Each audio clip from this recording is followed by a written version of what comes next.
Bam. We are recording, I guess. It looks like it's going to start recording. Spinning around.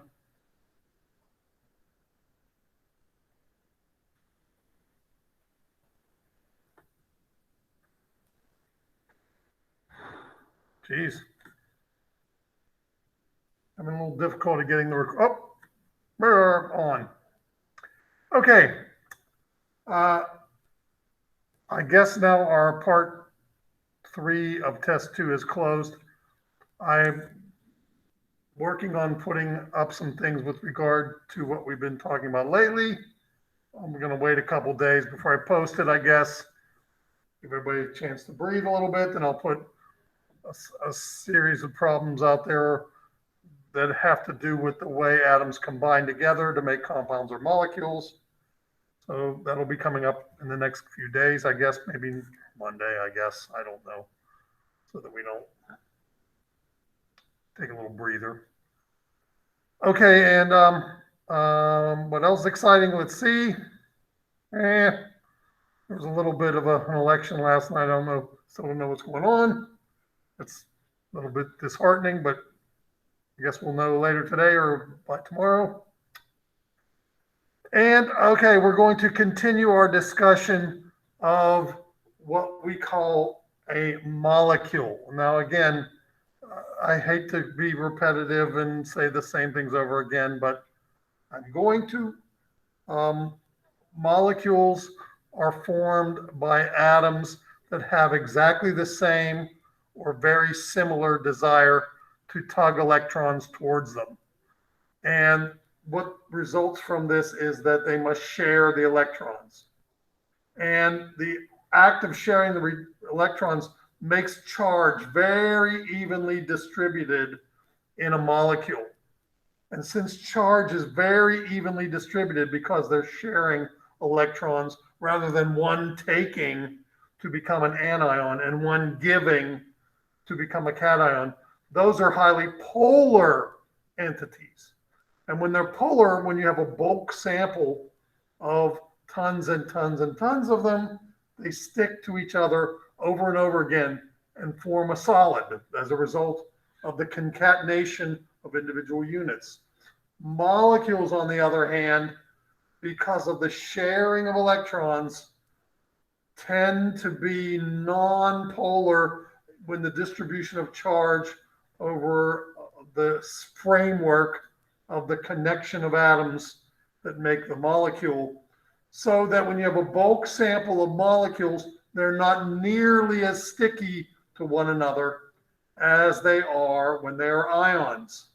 So as a result, molecules can exist in a variety of phases depending on the temperature conditions and the way the atoms are connected, but they can literally exist as liquids, solids, or gases. But mostly the ones that are most important to us are the gas phase molecules in air that are very nonpolar, and they're very non-sticky to one another, so non-sticky that we can breathe them in individually. The liquid phase molecules, of course, like water in a glass, which of course do have some association, and they have enough association so that they pile together close enough so that we can, again, macroscopically see them, but they still don't have a strong enough association to one another such that we can't push our way between individual entities of them as we swim through a big pool full of water. All right, so what we are really focusing though on, we could spend much more time focusing on molecules formed from all different sorts of the atoms of the periodic table, but we are focusing on molecules formed from connections of carbon. And I've intimated many times to you, and I will say again, the reasoning behind this is that carbon is far and away the most prolific bonder in nature. It bonds to itself very proficiently. It bonds to itself very effectively, very easily, very low energy wise. And it does so in a wide variety of forms. Most of the other elements in the table when they do form bonds and form molecules, they're very limited in the way they connect. But carbon has this unique ability based on its size and the particular number of electrons that are around it, so that it has an incredible array of fashions in which carbon atoms can connect to one another. Okay, so what we then focused on were the three main schemes of connecting or bonding that carbon chooses to employ. First, all carbons want 4 more electrons, so all carbons want 4 more bonds. They are connecting in 4 places to other elements when they are making molecules. Now, they may connect to themselves in a single bond, double bond, or triple bond. And the hierarchy of these bonds means how many electrons they prefer to share with their cousin carbons. If they share only 1 electron, it's a single bond, 2 electrons, it's a double bond, 3 electrons, it's a triple bond. We've spoken about these things many times, and I'm sure several of us out there are tired of hearing me say it, but I just want to make sure we reinforce these same statements over and over again, because these are the kinds of things that we're going to be asking about when we do our little exercise for test 3, which is, again, what is going to be coming up in the near future here. So carbons want 4 connections, but they can connect with themselves multiply by sharing more than 1 electron with a cousin carbon atom. So carbon is prolific at single bonding to itself. Each carbon kicks in 1 electron, so there are 2. And when it does so, it still has 3 connections remaining. Carbon can double bond to itself. And when it double bonds to itself, each carbon puts in 2 electrons, giving 2 connections of a single bond, or what we call a double bond, involving 4 total electrons shared between the carbons. There are 2 connections left over. Carbon can triple bond. And when carbon triple bonds, each carbon puts 3 electrons into the share. And the shares are such that there are a total of 6 electrons between the 2 carbons. And each carbon has a remaining electron that it wants to bond out to someone else in the world of chemistry. Now, we talked about the nature of these 3 types of bonds last time. In particular, we spoke about their energetics.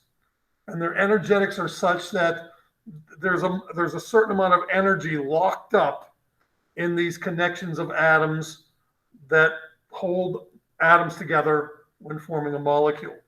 When you open and rip the molecules apart, you release this energy. And where do we see this manifestation? Anytime you're burning a fire. What do you think is going on when you're burning a fire? Well, we're taking wood and we light it up. Well, what does that really truly mean at the nanoscopic level? The carbon atoms combined in a specific way in the wood are being ripped apart. And as they're being ripped apart, the energetics stored between the atoms in the electrons holding the carbon atoms together in the molecule is being released. So it's almost as if we could think of the energy stored in little springs between the connecting carbons and hydrogens in these molecules. When you rip these things apart, you are releasing the energy stored in the materials. Okay, so you might even ask yourself then, where does the energy come from that is stored between the bonds and the carbons? Well, at one time, I'm sure we're all aware, this carbon in that material was not inanimate, it was alive. It was maybe a different form of life than you or I take, but yet it was alive. It was an animate object, and it stored that energy through the photosynthetic processes that it undertook with the sun. So the sun fed energy to the through the rays, the electromagnetic rays, to the plants. The plants took that energy from the sun and some ingredients from the earth, including carbon dioxide and water, and then hooked the carbon dioxides and waters together with the energy from the sun in a process known as photosynthesis. So the plants are able to store the energy by connecting carbons together with other carbons and also with hydrogens and oxygens to build up the materials that are used to make the plant life. So now later on, when we burn the fire, we're ripping that apart and releasing the energy that was stored in the plants by taking it from the sunlight. All right, so what we talked about in specifics with regard to bond order and energetics of the bond, we spoke about the fact that the more electrons that are shared between the atoms in the bond, the more energy that can be released when that bond is broken. So singly bonded carbons will release a certain amount of energy when you rip them apart in a chemical process. Doubly bonded carbons will release more energy. Triply bonded carbons will release even more energy when you rip those atoms apart. All right, so actually there are other very interesting properties that arise from this concept of the bond order, or how many electrons are being shared between the carbon atoms when forming a molecule. One of the other properties that kind of does make sense when you think about it a little bit, the more electrons that are shared between the atoms, the closer the atoms can get spaced together. Meaning this, okay, the electrons are negatively charged entities. The nuclei of each atom is a positively charged entity. And when you bond the atoms together, this means their nuclei have to get in proximity to one another. Nuclei from carbon A has to be near nuclei from carbon B. Well, they don't like that because objects of the same sign are naturally repulsive. So if you bond them, you're putting a shield of negative electrons between the positive nuclei, which allows them to get in proximity to one another. So literally a bond allows positive, supposedly repelling nuclei to get near one another. And then what you can easily envision is that the more electrons that are shared between two nuclei, the more shielding the positive charge from nucleus A will have from nucleus B. And of course, then the more closely nucleus A can get to nucleus B. So if you measured the distance between carbon A and carbon B, when they're singly bonded, they'll be a certain distance apart. And it doesn't matter how many connections you have. Generally, they're the same distance apart as long as they're singly bonded. Then if you doubly bond them, since you're putting more electrons between, the carbons can get a little closer. If you're triply bonding, because there's more shielding of the repulsion of the nuclei from atom A to atom B, they can even get closer. So single bonds are generally longer than double bonds, which are generally longer than triple bonds. Okay, so we're really not done now with the hierarchy of carbon chemistry, even though we've talked a little bit about ring formation. We've talked a little bit about single, double, and triple bond formation. There's now a whole rich history of chemistry that these molecules can undergo once you're allowing them to concatenate together. And in particular, one of the things that one role that carbon particularly plays in this game is that it loves to connect not only to other carbons and not only to other hydrogens, but it loves to connect to other things as well. And mostly carbon does connect to itself. It does connect with hydrogen, but here, there, and another place, you will often find oxygen. You will often find nitrogen. You will often find things like chlorine or fluorine. You will often find sulfur. You will often find even a few of the more traditional metals. The things I was mentioning there are traditionally the non-metals. They're in that upper corner of the periodic table. But carbon also incorporates other metals into the connections that carbons make. When we do this to the carbon chain, we, we as chemists call that functionalizing the carbon chain. When you functionalize the chain, you put something other than carbon or hydrogen in it. So anytime I stick an oxygen in, anytime I stick a nitrogen in, anytime I stick a sulfur in, I am functionalizing my organic molecule. And it is often these functionalizations that provide interesting chemistry that make the molecules behave and do the kinds of things that ultimately lead to things being alive. If you want life, you can't simply have hydrocarbons. You have to add extra things in to the molecules besides just carbon and hydrogen. And in particular, first and foremost, the two most important additives are oxygen and nitrogen. However, in life, there are many other additives as well, including sulfur playing a fundamental role in as one of the other materials of incredible importance. Now, when we functionalize the carbon chain, here's kind of like what you can think of. We've already seen how I can make long connections between carbon atoms. So you can kind of think that as like a closet rod. I connect 25 carbons across, and now it's a rod hanging in my closet. Now I'm going to functionalize it by hanging at point number 2 an oxygen. I'm going to hang at point number 7 a nitrogen. Then down at point number 24, I'm going to hang another nitrogen.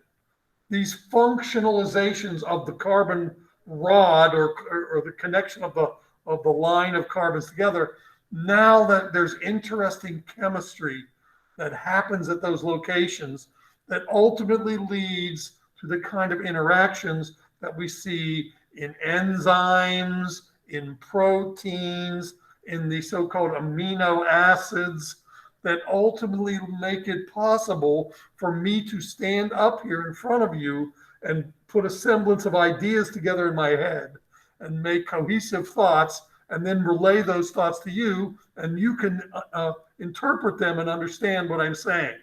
So the idea of this boiling down to a series of chemical reactions that make it possible for this to occur, that is pretty crazy stuff if you ask me, for sure. That's pretty incredible that that's the end result of these kinds of interactions between a carbon closet rod with certain atoms hung in exactly the particularly correct spot that makes these molecules able to make animate life. That's just craziness if you really want to stop and think about that possibility.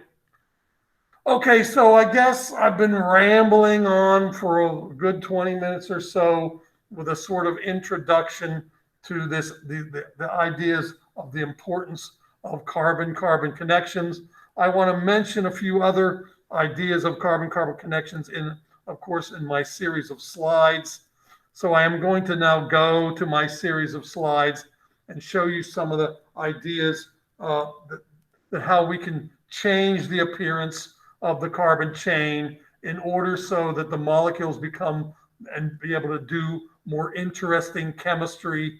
And ultimately, as I said, by the end of our discussion of this unit, we're going to look at some so-called biomolecules, some sorts of things that are the beginning and the building blocks of actual life itself. Okay, we're not going to get crazy and look deeply at all the incredible amounts of amino acids and the proteins you can build from those amino acids and the behaviors of the proteins that make it possible for something to ultimately be called alive. But we will try to get a flavor of how carbon plays a fundamental role in making it possible for all these sorts of things to occur. Okay, so what I'm then going to do is I'm going to come down here and I'm going to go to my Present Now button, and I'm going to hit the thing as I always do, and then I'm going to hit the thing as I always do, and then I'm going to hit this thing that says I'm going to share, and then I'm going to share. So ultimately, I'm going to show some slides let me go to the beginning, I hope, of my slides that I'm now using my lecture number 7, I do believe. And what I'm going to first do is talk just briefly about some of the functionalization we can do to a carbon chain. And the simplest functionalization is just branching the chain.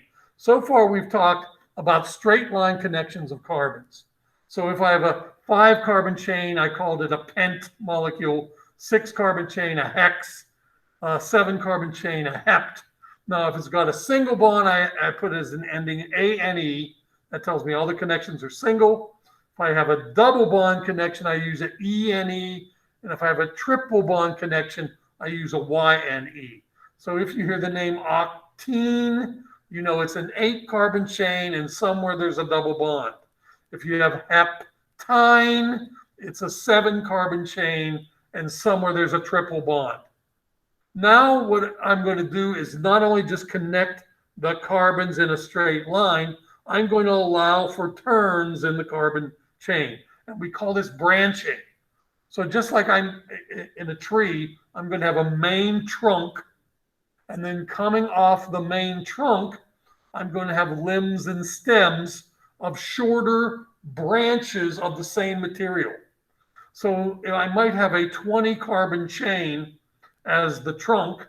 And then in position 4, I'm going to hang a 3-carbon chain. In position 8, I'm going to hang a 12-carbon chain. And in position 15, I'm going to hang a 2-carbon chain.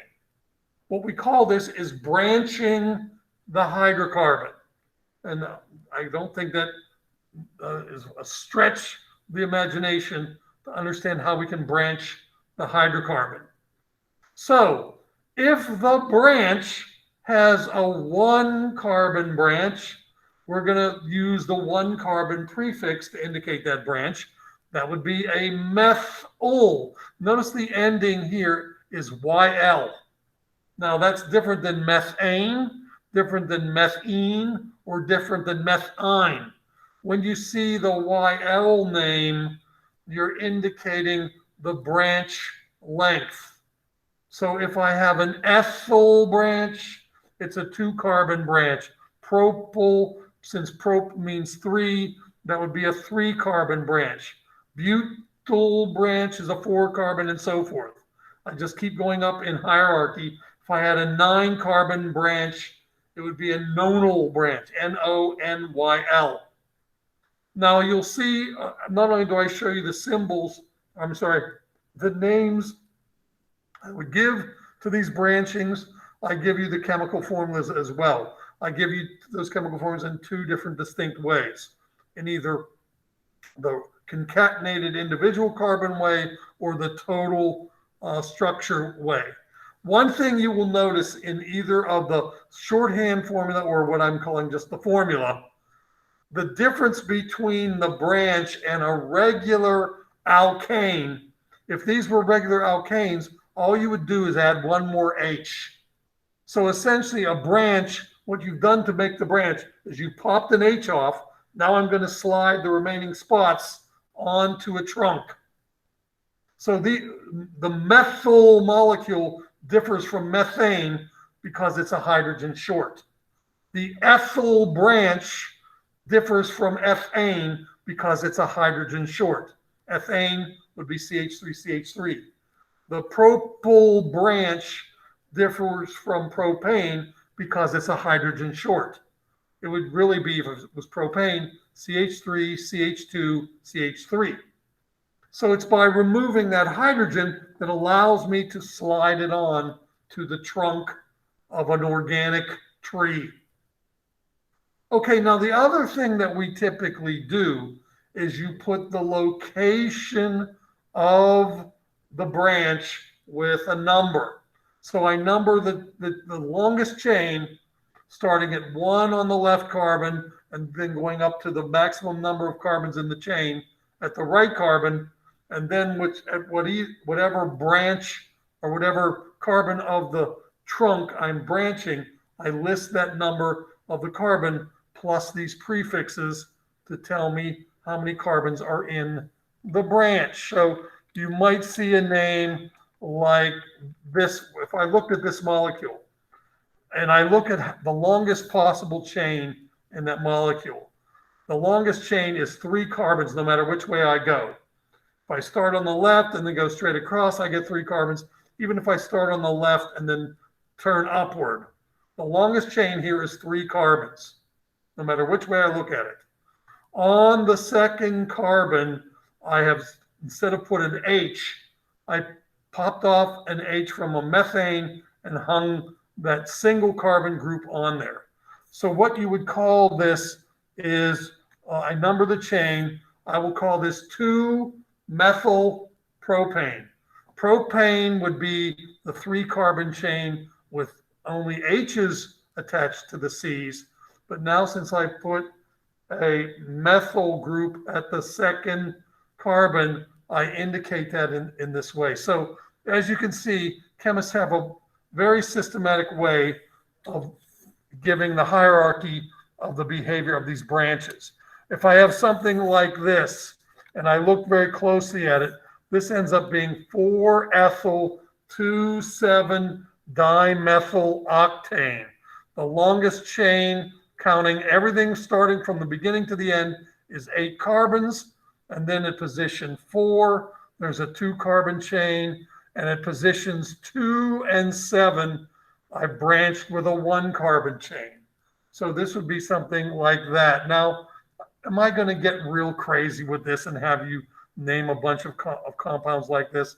Not really. I'm just trying to give you the flavor of how you would do these kinds of naming schemes.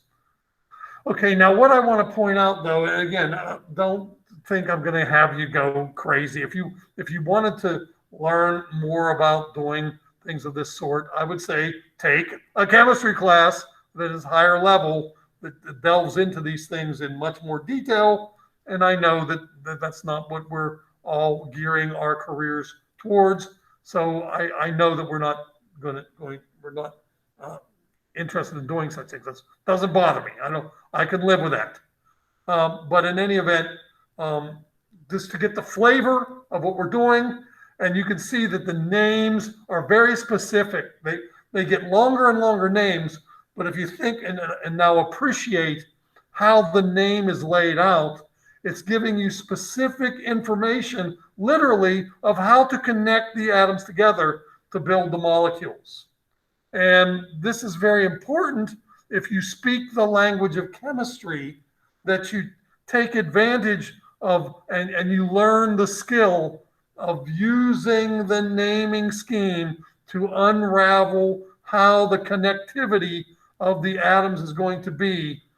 So we can talk symbolically about very complex structures if we just systematically maintain this nice naming approach to how to do this. Okay, now what I want to point out is then that there are a wide variety of attachments you can put on the chain, other than just another hydrocarbon chain. These branched hydrocarbons are literally using other hydrocarbons as the attachments. So the 8-carbon ring, or chain, excuse me, is kind of like my closet rod. And what I'm saying, as I used the analogy before, in organic chemistry, one of the most important things is building a backbone and then hanging off the backbone locations where unique kinds of chemistry can occur. So not only can you branch a long chain with other chains, you can branch a chain with other things, like I said, including oxygen, nitrogen, things like chlorine or fluorine, things like sulfur. And when you do this, it's the sites where you hang these attachments that often very interesting chemistry will occur. So I can have some kind of reaction specific to make it possible for me to bend my arm by attaching certain molecules to the right location of a huge collection of carbon atoms. So it's this hierarchy of other groups other than just carbon chains that now begin to make organic chemistry very interesting in the way that these molecules will behave. Okay, so I'm not really going to, again, we're not going to get really into the gore and detail of other functionalizations. Of course, some of the more important ones are things like alcohols. If you make an alcohol molecule, you would hang in specific locations O connected to H. So instead of branching maybe with an ethyl, I branch with an OH. And when you branch with an OH, you can have a hierarchy of molecules known as alcohols. So there is methyl alcohol. And what methyl alcohol means is you attach the OH to a methyl group or a CH3. So methyl alcohol would be CH3OH. Ethyl alcohol, you take the OH and you attach an ethyl group, which is a 2-carbon chain. Propyl alcohol, which you can buy in the drugstore. As a matter of fact, you often buy isopropyl, which means put the OH in the middle. But if you have propyl alcohol, it has a 3-carbon chain attached to the OH. Now, the one that we prefer to drink is ethyl alcohol. As a matter of fact, the other ones are kind of nasty and poisonous. You try to ingest them. But ethyl alcohol has a 2-carbon chain attached to OH. And we all know that if you imbibe ethyl alcohol, it connects into your synapses and receptor sites, as they call them, in your body in certain ways that it ends up making certain connections so that you have altered feelings of pain, altered feelings of euphoria, even it triggers feelings of happiness, it triggers feelings of sadness. It's kind of very interesting how just connecting these alcohol molecules into certain locations in the huge biochemical scheme of our of the molecules that make us what we are, how these conditions or moods and feelings and pain reception and emotion are altered by the connection of these simple OH molecules connected to 2-carbon chains, how that comes about and what it does to you. Okay, so we're not going to get into all these various things that I can hang off the carbon chain so much as look at some more practical examples of the simple carbon chains and some everyday uses of these simple carbon chains.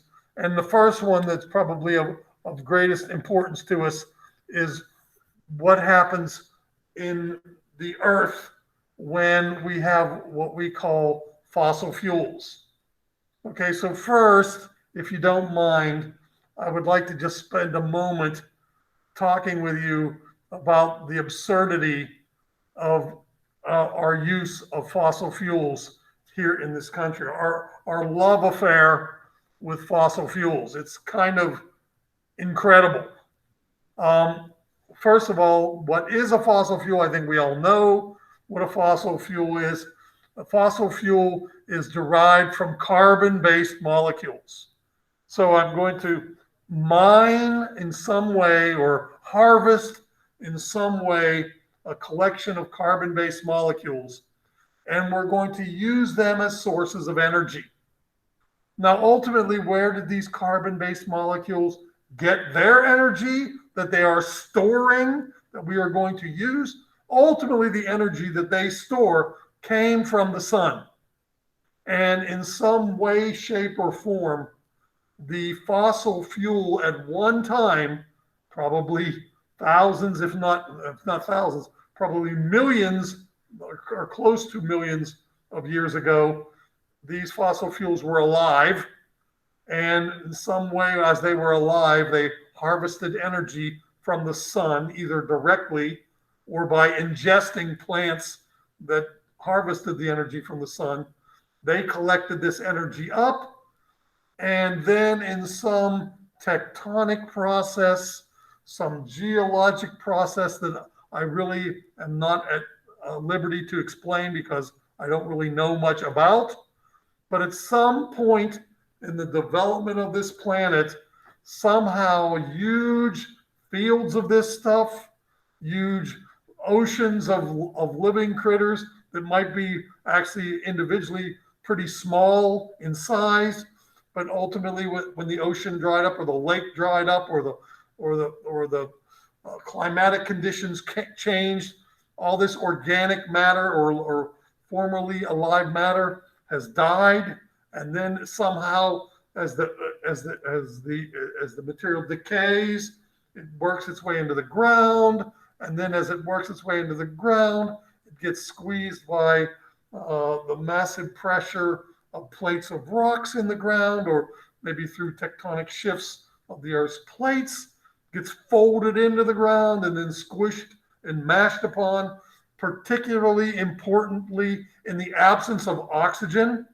So probably air couldn't get to this material as it was smushed together in the ground. And in the absence of air, which would cause a certain pathway of reactions, it underwent different kinds of processes as it was in the earth, and in some way liquefied. And then as it liquefied, remember what will happen? Gravity will begin to pull it.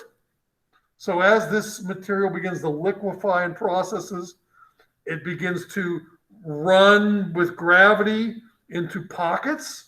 And so it doesn't really mean that there was a huge collection of dead dinosaurs at one spot and they turned into an oil field at that spot.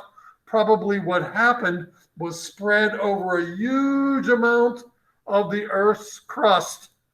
There was decaying organic matter.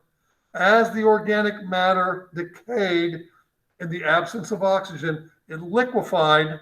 And as it was liquefied, now gravity began to act on it, and it began to seep through pockets of the porous rock that it was contained in, or other forms of the geological structure of the region where it was originated from, and then it pooled together in giant pools inside layers of rock of the earth.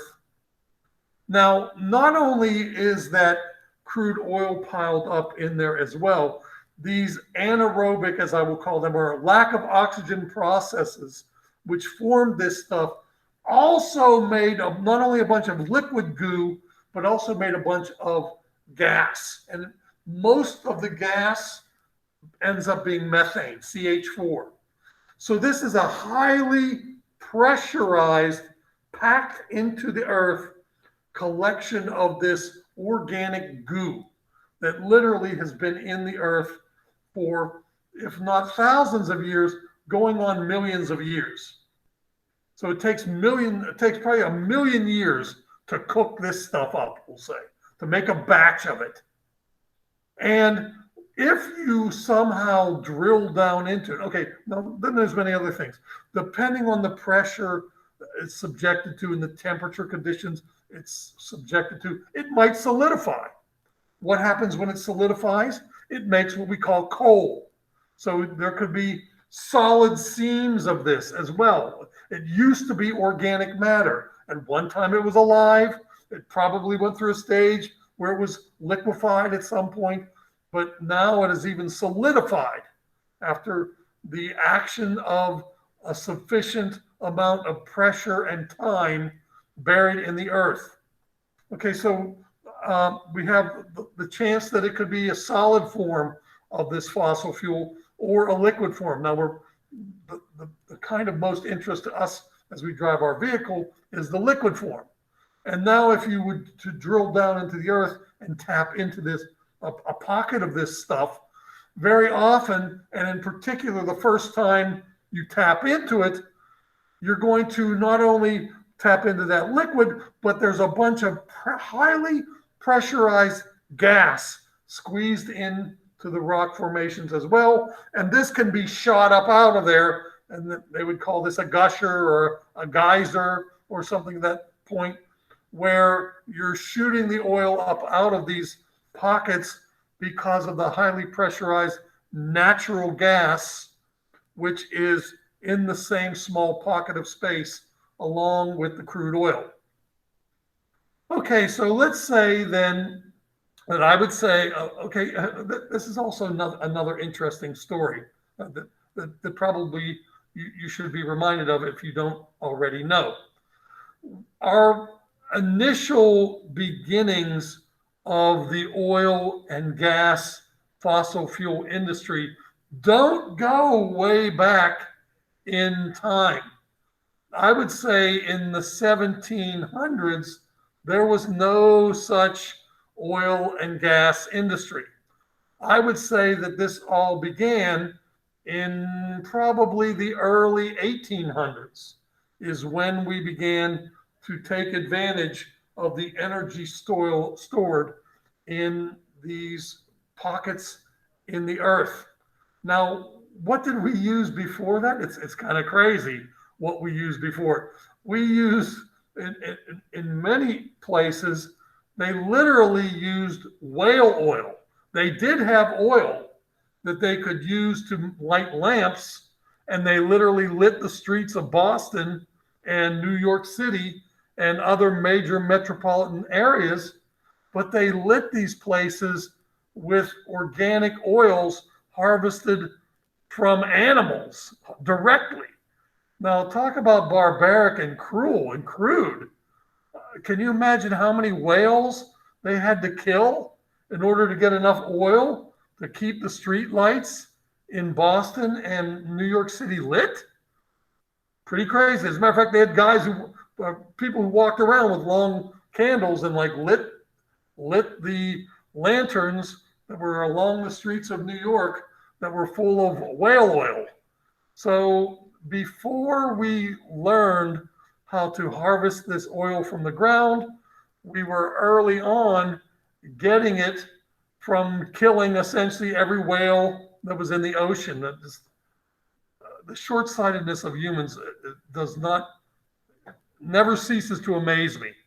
How some of the steps that we're willing to take without the vision or the foresight to understand the long-term ramifications of what we're doing. Okay, so now the idea is this. We now know, of course, that since the early 1800s, we've been harvesting this fuel out of the ground, and we've been converting it into forms so that we can have energy to do whatever we want with. Well, I'm not so sure if we're aware of the situation, but I want to point out to you that for the first 100 years of this process, the United States used over half the world's oil. Okay, I want you to stop and think about that for a minute as well. The United States used half the world's oil, not just for a year, not just for a decade. I'm talking for a century. The United States used half the world's oil.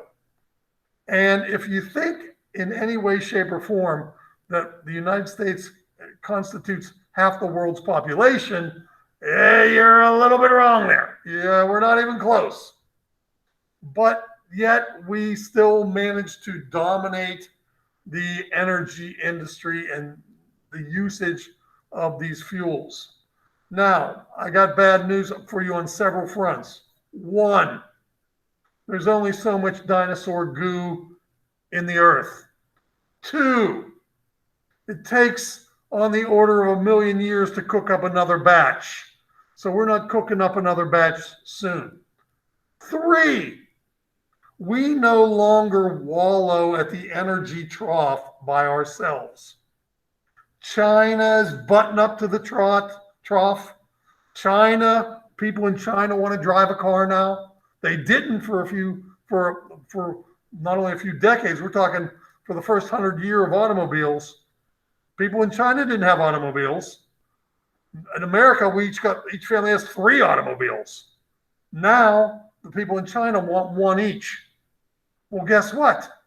There's a couple billion people over there. So we're talking about adding that many more cars that are that hungry for fuel. Now, not only do the people in China want a car, guess what? The people in India all now want cars. And then once again, I'll point out that here in America, Yeah, a typical family has 3 cars. Well, guess what? They're just happy to have 1 car over there. But once again, we're talking about 1 billion people want 1 car. So the times of us dominating the global picture of oil and energy consumption are long gone. Long gone. So if we don't take steps to mitigate the circumstances, we're in trouble. Now, look, I'm saying this to you because my generation is certainly at fault, but my generation cannot be blamed for this fully. My parents were way worse than me, and my parents' parents were even worse yet.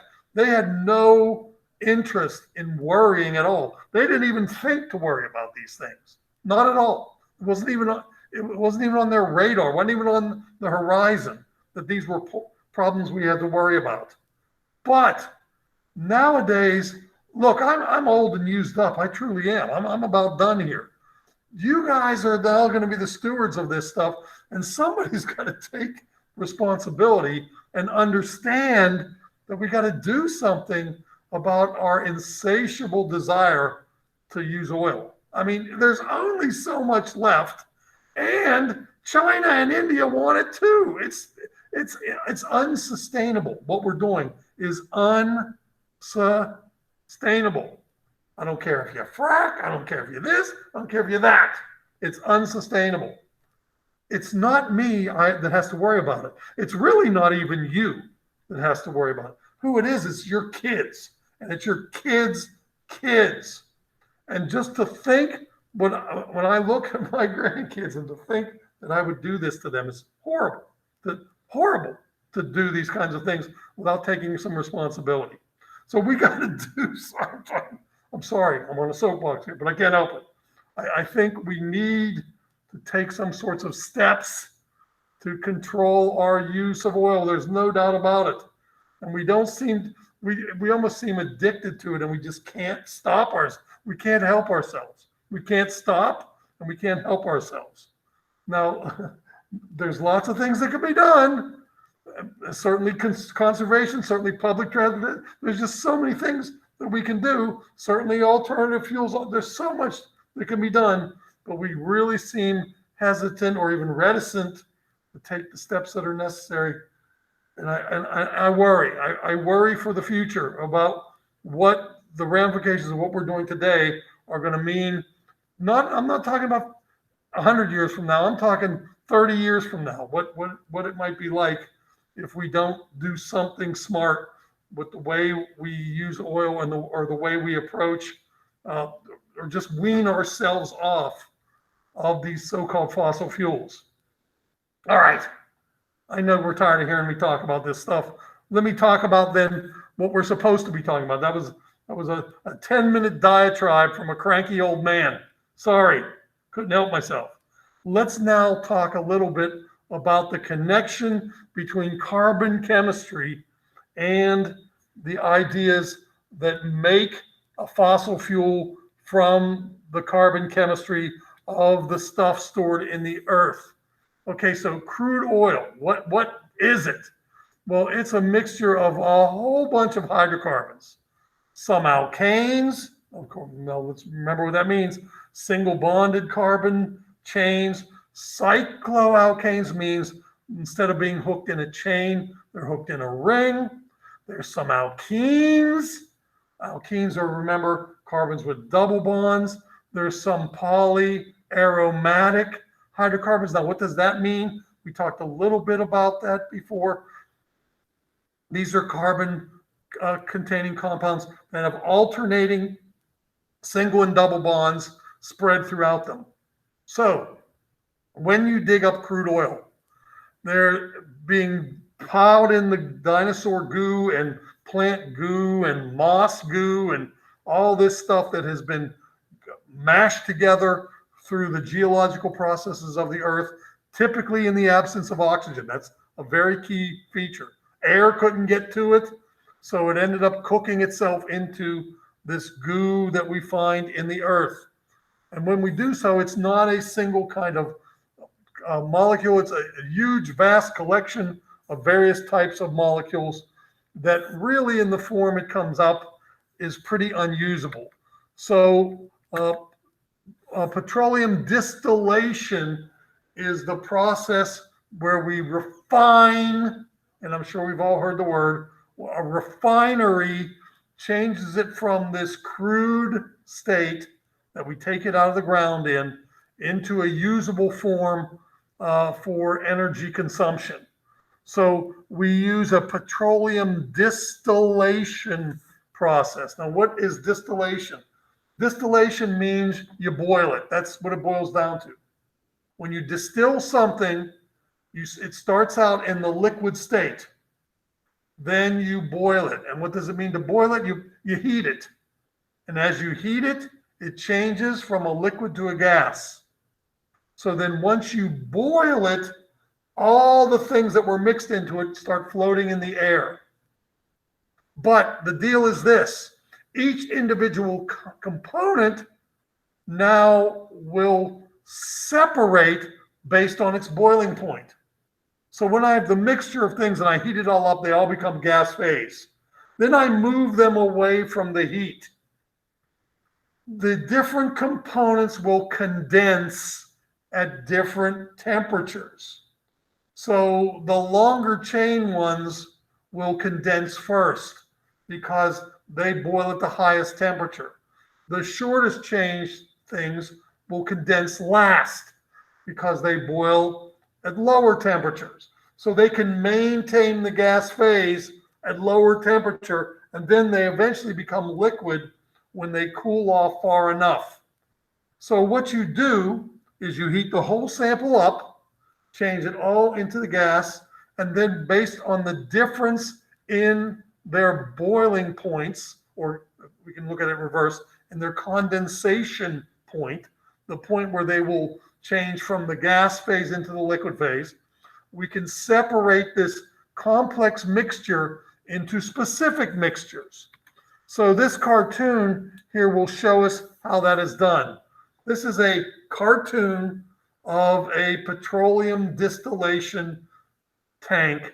Maybe you have some relatives that work in this industry, because this is a very, very popular industry here in this region of the country, not only here in Louisiana, but also in East Texas. There's probably, I would say, 75% of the United States fossil fuels are distilled here or in Eastern Texas. So you put a bunch of crude oil into the bottom of this tank and you heat it up. And notice that you heat the oil up to 370 degrees C. Now, one thing you do in order to keep it so it's not burning is you heat this in the absence of air. So you don't let the air get to it. If you let air get to it, it's going to burn because it'll combine with oxygen in the air and literally make a big fire. So they heat this in the absence of air so that we're just heating up the liquid goo. Then the gas vapor goes up in this cracking tank, and as it moves away from the burning point, it begins to cool. And as it cools, it condenses. So you'll notice there are openings at various points along the tank, and at those various points, the tank will have come to a certain temperature. So when the tank cools, or when the vapors coming off cool from 370 down, I thought I showed the temperatures. I thought I did. Did I not show them? Sorry. I'm sorry. I thought I did. I thought I showed what comes out at what temperatures. On the side, on the right side, you'll notice I have openings. And I don't know what happened to my analysis of this, but at one level, what will come out can be captured, and what we would call it is kerosene. At one level, what will come out can be captured, and we'll call it gasoline. At one level, what will come out, it'll be even much more highly refined, it's a little more pure, it'll be jet fuel. So when you collect these various things as they come out, it comes out as different forms of liquid usable fuels. Not only will the fuels come out, though, there'll be other petroleum distillates that come out. You might have heard of petroleum jelly. Now, what is that? That's what maybe more commonly called to you Vaseline. There's going to be some leftover gunk that comes out this that can be mixed together with some compound that solidifies it, and then they sell it as petroleum jelly. So that is what is now commonly referred to by the trade name Vaseline. So coming out of this crude oil and off the right side, and again, I apologize, I thought I indicated at what temperature each of these things would come out and what would come out, but I guess I left that off somehow. You will crack the crude oil and break it up into various different sellable components in the petroleum distillery. Okay, so what is gasoline? There's not a gasoline molecule. There's a very complex mixture of a wide variety of what we call volatile hydrocarbons. Now, first of all, they all are hydrocarbons, which means they're all hydrogen carbon molecules. And notice that it says that it comes off the tank between 30 and 180 degrees C. So it has to, remember it says at the bottom, we heat it to 370. Then we let the vapors trail away from that heat. And when the vapors have cooled off to temperatures between 30 and 180, things begin to condense. You put a little jar there, and the things that condense can be collected as a liquid. And the liquid you will collect is what we commonly refer to as gasoline. Now, what is gasoline? I think it's a mixture of branched and straight alkanes. It's got some cycloalkanes, and it's got some aromatics. Now, so what is it exactly? It is not a single molecule. It's just a distilled form of crude oil that comes off at a certain temperature, and it's a huge collection of various hydrocarbons, specifically designed to work well in the so-called internal combustion engine. That's the goal of the choice that was used for the fuel there. Now remember, as I mentioned before, a whole bunch of other things are going to come out of this distillation process, including kerosene, including what is ultimately used as jet fuel, and things that are used as Vaseline even, and other components as well. But the internal combustion engine is kind of engineered to specifically work with the distillates or the things that come out of the oil between the temperatures, as you can see there, of 30 degrees C and 180 degrees C. Now remember, water boils at 100 degrees C, so you're going to collect gasoline over a wide range of temperatures as this vapor from the crude oil begins to cool off. So some of them are well better suited for the automobile engines than others. So what this means is that the gas companies put stuff in. They put additives in the gasoline ultimately to help keep the engine run clean, to help it keep from knocking. Knocking means, when the gas doesn't want to fire correctly in the cylinders. So the gas company, gasoline company, has had 100 years to perfect the recipe of the collection of hydrocarbons that it uses to make gasoline. Now, what is an octane rating? It measures the amounts of certain of the gas components in the gasoline itself. And then from the octane rating, we get some idea about how much energy is contained in a particular sample of gas. Now, when you have the wrong ratio of them in there, as I say here, what it means is that if you burn it in a piston, it's not going to burn correctly in the piston, and makes your engine, your pistons as they're moving up and down, makes them fire it a little bit wrong, incorrectly. And so if you don't have the right octane rating in your gasoline, it just won't work very well, and the engine knocks, as they say.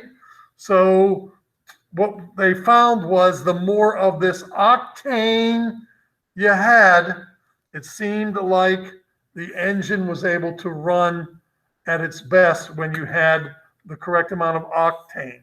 So what is an octane molecule? Oh, I thought I showed one. I didn't. We know what an octane molecule is, I hope. Oct means 8 carbons. Ane means single bonds.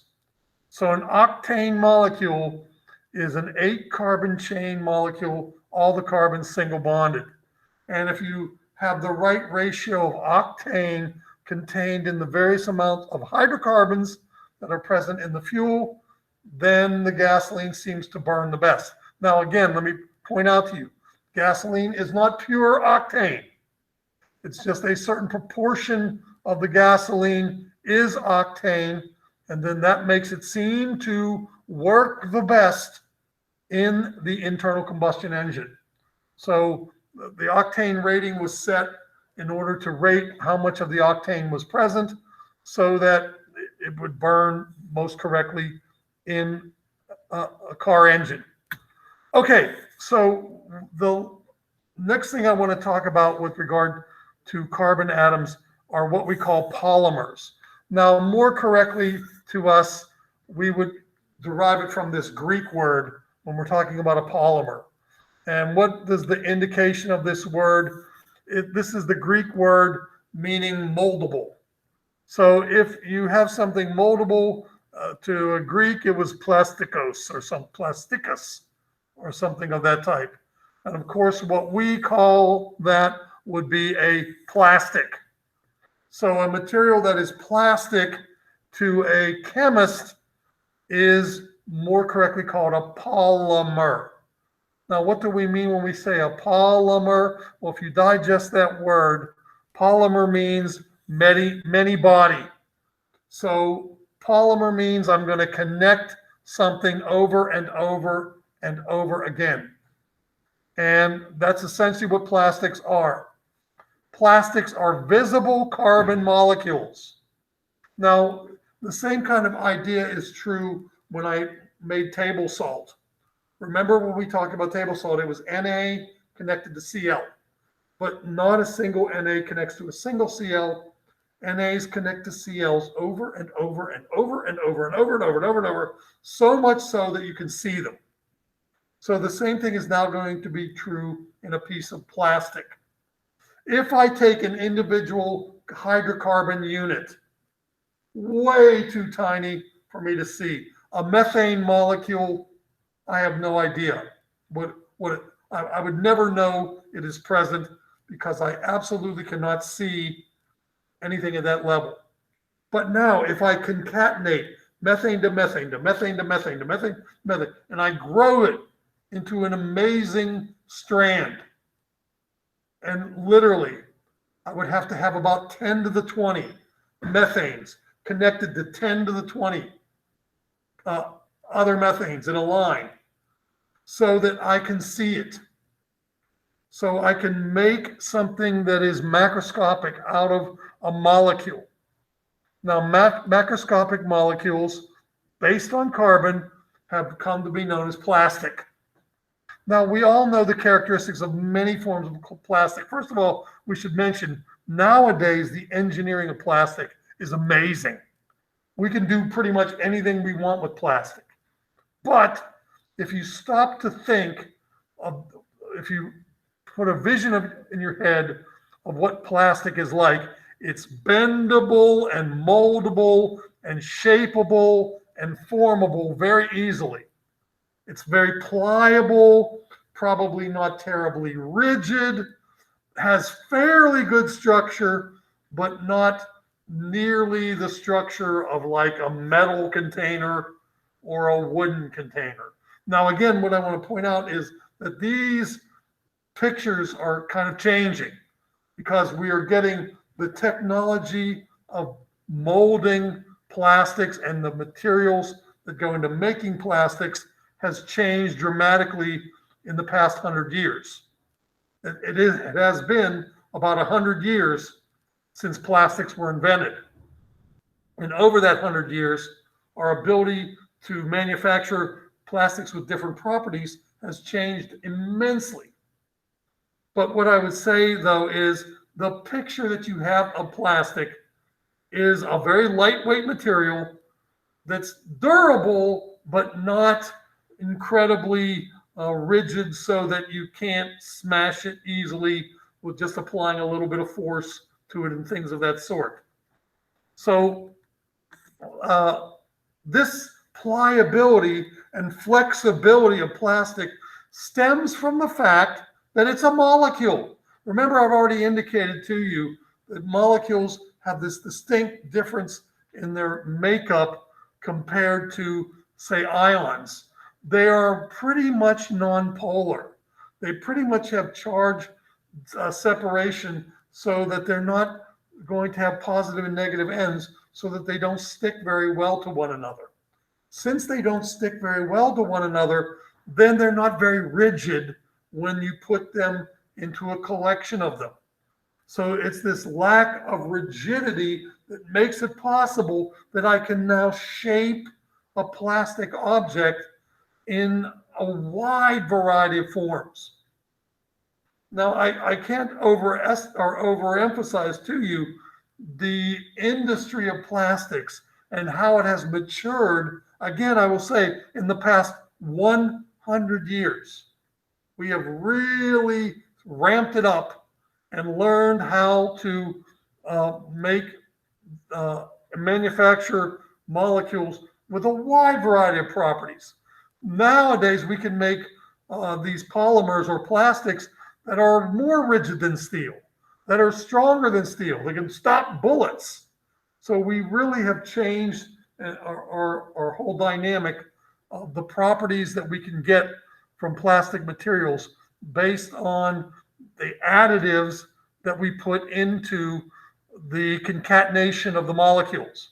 But I will stress to you that ultimately they're based on carbon chains. All the plastics we're going to discuss, and pretty much all the plastics that are used by humans, are simply carbon chain molecules. They're just carbon chains on steroids. There's no octane, no heptane, no decane. We're talking 20 billion ane, or not even billion. We're talking septillion, hextillion of carbons connected together, again, in order to make them in strands long enough that they begin to be like thread. And then you can start to weave the threads together to make macroscopic materials from them. Okay, so individual units repeat. We call the individual unit a monomer. So all plastics are derived from monomers, and we will connect the monomer over and over again, and then we will make a polymer. So here is essentially what goes on, certainly in one class of polymers, probably the most important class. We call them addition polymers, and they undergo the so-called addition reaction. So here is kind of how the addition reaction goes. This is ethene. Okay, I'm drawing 3 ethene molecules. Now, how do I know it's ethene? F, because it's a 2-carbon chain. Ene, because there's a double bond between the carbons. So I have 3 individual ethene molecules. And when they undergo an addition reaction, I put energy in the right form. What it does is that it opens up the double bonds. So the double bonds are broken, or opened if you like, and the pair of electrons are grabbed when I open the double bonds. So remember, a double bond means there's 4 electrons between the 2 carbons. That's what double bond means. When I do this addition reaction, I break one of the double bonds. And remember what that kind of means. If I break a two-electron bond, one of the electrons will go to carbon A, one of the electrons will go to carbon B. But instead of just staying on carbon A and carbon B, they go between the units. So one of the electrons from the left carbon goes to an electron broken off on the carbon in the middle, on the right in the middle of the monomer. And then on the other side of it, that carbon's electron that got broken out of the double bond hangs out and sticks to the electron on the carbon in the next unit, and then to the next unit, and the next unit, and the next unit. And this does so until they connect, as you see in the picture below. I make a long chain of individual CH2, CH2, CH2 units. So when I do this, I make what I call polyethylene. So here are my individual ethene units. I will do an addition reaction, which was figured out by a chemist in about 1920. And in 1920, he took a huge number of ethenes, opened up their double bonds, they grabbed in onto each other, and he made what he called polyethylene. So polyethylene is the plastic that results from connecting ethene to ethene to ethene. Now, how many are we talking about? I'm only showing 4 in the top, and I'm only showing probably about 10 in the bottom. In order for this to become macroscopic, once again, you're going to have to connect, I would say, 10 to the 20 ethene units before there's enough of them hooked together that they're visible.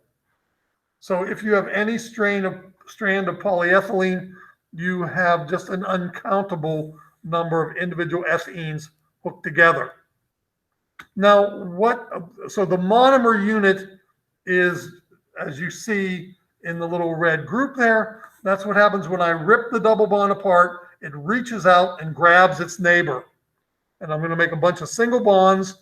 Notice that every carbon is single bonded to each other, and that single bond results from the connection from one of the double bonds in the original molecule. Okay, so what do we use polyethylene for? Oh, I was wrong. I said 1920. It was made, as we see here, in 1934. It was first made in England, and we make 12 million tons of it annually. That's a pretty good bit.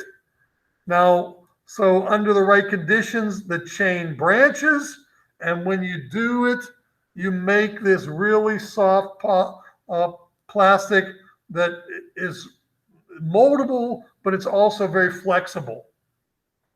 So if you have like a squeeze bottle is definitely made out of the polyethylene unit. So other things that we make from polyethylene are done if we don't branch the chain. So if you branch the chains, you make the low density form that's really kind of squeezable. If you don't branch the chains, now the chains can get closer to one another, and it makes it a little more high density in the form. And so the first high density thing that was made with this was in the 50s, and in the 1950s, they made hula hoops out of it. Now, I don't know if you've ever seen a hula hoop, but the plastic is much more rigid in a hula hoop than it is in a squeeze bottle. It's a rigid, really easily to crack kind of plastic that is formed if you don't branch the chain very much. All right, folks, it looks like that would be it for us. It's quitting time. So we're going to talk more polymers next time. And then we're going to move into some discussion of energy after that, maybe a little biochemistry. So until next time, peace out.